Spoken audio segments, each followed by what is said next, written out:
Welcome to the Doctor's Kitchen with me, Dr. Rupi. Today we're going to be talking about the 5 best spice blends. I really mean my 5 favourite spice blends. They're great vehicles for carrying flavour and actually making the most humble of vegetables like the boring potato here taste absolutely smashing.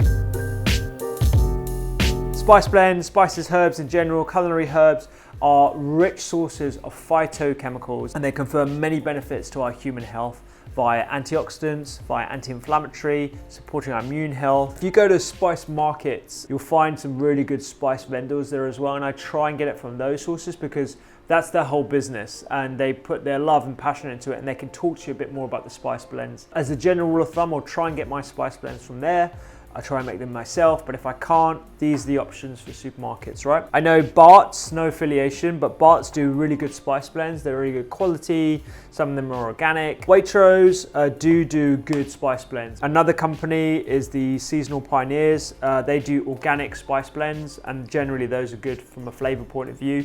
You can find them in loads of like ethnic stores, like this one, for example, is from my local Indian store. They generally source them directly from where the farms are. So again, that's a great source if you can get access to those. To start off with, za'atar, Middle Eastern vibes, cumin, oregano, sesame. You can top it off raw with salads. You can make fattoush out of it. Togarashi is the next one. It's a Japanese 7 spice blend. It's not very popular. You're probably thinking, where on earth do I get that from? You can get it from Waitrose. It's got an orange appearance because it actually has orange peel in it as well. It's got different types of sesame, both black and white. It's got a bit of heat from cayenne. It's awesome. Definitely try it out. Burberry. Burberry is like either comes from Caribbean or you can get Ethiopian Burberry. So there's loads of different types of these spice blends. I've used Burberry as a spice in one of my recipes that I've done a video for. Put the link for that somewhere in this video, and it's a really easy spice blend to use. Makes everything taste incredible. It's got quite a bit of heat to it. It's got like that beautiful perfume to it as well, with cinnamon, cumin, fennel. So garam masala is pretty ubiquitous in cooking in the UK. Everyone has their own version of garam masala depending on what family you come from. My version of garam masala is in book 1, and I've given you my secret family recipe to our garam masala in that, so use wisely. But garam masala you can buy in most supermarkets. Again, it's not just for curries. You can actually sprinkle it on top of things like coconut yogurt just to give it a little bit of zing with a little bit of seasoning. Finally, Cajun spicing. So comes from Louisiana. You've got those wonderful Creole style flavors. You can use it in things like sweet potato hashes. You can use it in scrambled eggs.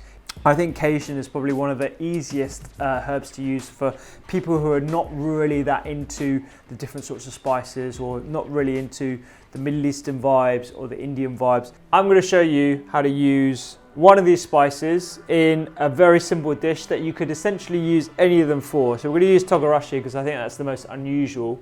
I'm just going to chop up some potatoes. And we'll add some butternut squash because who doesn't like butternut squash? We'll get some carrots in here as well.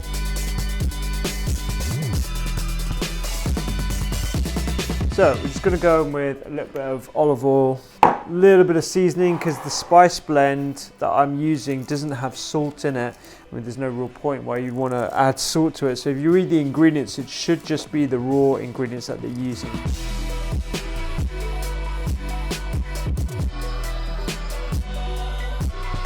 Into the oven, 180 degrees centigrade. Bake it for about 25-30 minutes. Give it a little bit of a mix up in the middle of it to make sure it's all cooked through. And we'll do a little taste test and we'll show you what it tastes like. It's been about 25-30 minutes. I'm going to pull it out of the oven now. Smells delicious. And now we're just going to top this in true Doctor's Kitchen style with a little bit of colour and some green. So just got some simple spring onions here. Just going to finely chop these and scatter it over the top. And we're going to give it some freshness with some of this mint as well. But you could use like a coriander or something of that description. Just any herbs like raw herbs and spices, you want to try and use those. The residual heat wilts this mint a little bit and it brings that flavour out. That is how you use herbs and spices absolutely effortlessly. Delicious meal. You could combine it with a little bit of plant-based proteins or some animal-based proteins if you wish to make this super easy. Get those spices, get them into your cupboards and start cooking with more spice blends.